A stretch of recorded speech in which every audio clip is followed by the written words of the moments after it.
Assalamualaikum warahmatullahi wabarakatuh. Kaum muslimin rahimakumullah.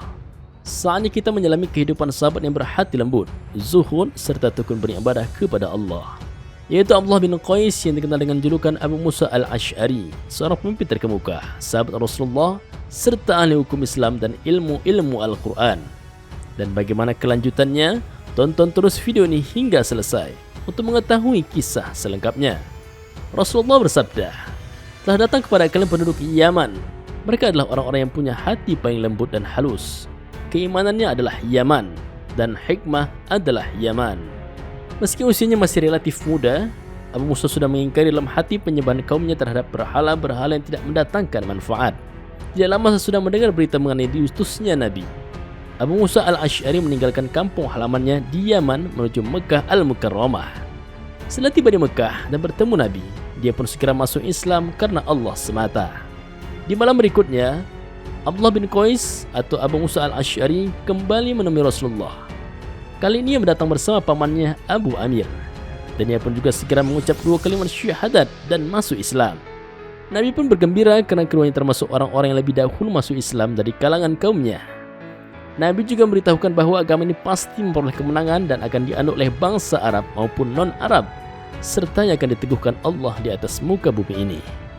Kemudian keduanya berkata kepada Rasulullah, "Wahai Rasulullah, beritakanlah sesuatu yang harus kami lakukan.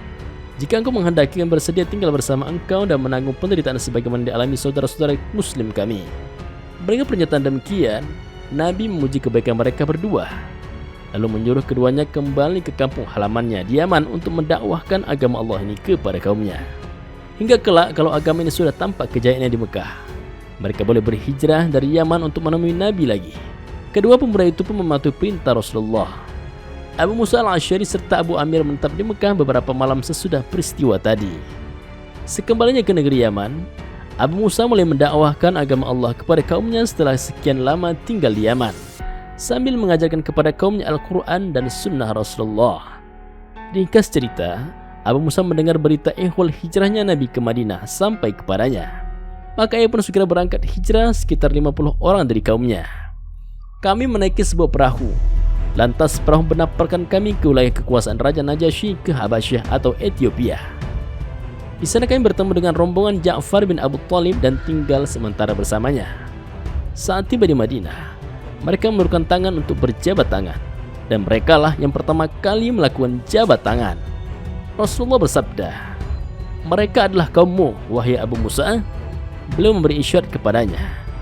Bahkan Nabi memuji mereka di depan para sahabat yang lainnya sesuai sabda beliau, "Sesungguhnya kaum Asy'ari, apabila mereka kehabisan perbekalan dalam peperangan atau saat kekurangan bahan makan untuk keluarganya di Madinah, mereka mengumpulkan apa yang mereka miliki ke dalam suatu wadah, kemudian membagikannya secara merata ke masing-masingnya. Mereka adalah golonganku, serta aku adalah golongan mereka." Setelah itu Abu Musa kembali ke Madinah untuk menimba ilmu dari sumber yang suci, sekaligus mempelajari Al-Quran dan Sunnah Nabi. Ketika sedang membaca Al-Quran, seakan-akan dunia terpukau mendengar suaranya yang merdu. Bahkan Nabi pernah bersabda, "Hai Abu Musa, sesungguhnya kamu telah dianugerahi seruling atau kemerduan suara dari seruling-seruling keluarga Daud." Abu Utsman An-Nahdi menuturkan, "Belum pernah aku mendengar suara seruling, gendang, atau alat musik selainnya yang suaranya lebih merdu daripada suara Abu Musa al-Ash'ari. Kalau dia menjadi imam kami mendambakan yang membaca surah Al-Baqarah disebabkan suara yang sangat merdu." Di samping itu, Abu Musa juga termasuk sahabat yang dihiasi akhlaknya oleh Allah dengan sifat malu. Dari Abu Mijlas, bahwasanya Abu Musa berkata, "Sungguh aku mandi di ruang gelap dengan membungkukkan punggungku karena malu kepada Rabbku. Bahkan apabila hendak tidur, dia tetap memakai pakaian karena khawatir auratnya tersingkap." Di suatu hari Abu Musa al-Ash'ari berkata, "Kami pernah bersama Nabi dalam suatu perjalanan. Ketika rombongan melintasi jalan mendaki, ada seseorang yang mengucapkan La ilaha illallah wallahu akbar, sepertinya mengatakan dengan suara keras. Saat itu Rasulullah tengah berjalan mendaki di atas bagalnya. Kemudian beliau bersabda, 'Sungguh kalian ini tidak memohon kepada zat yang tuli dan jauh.'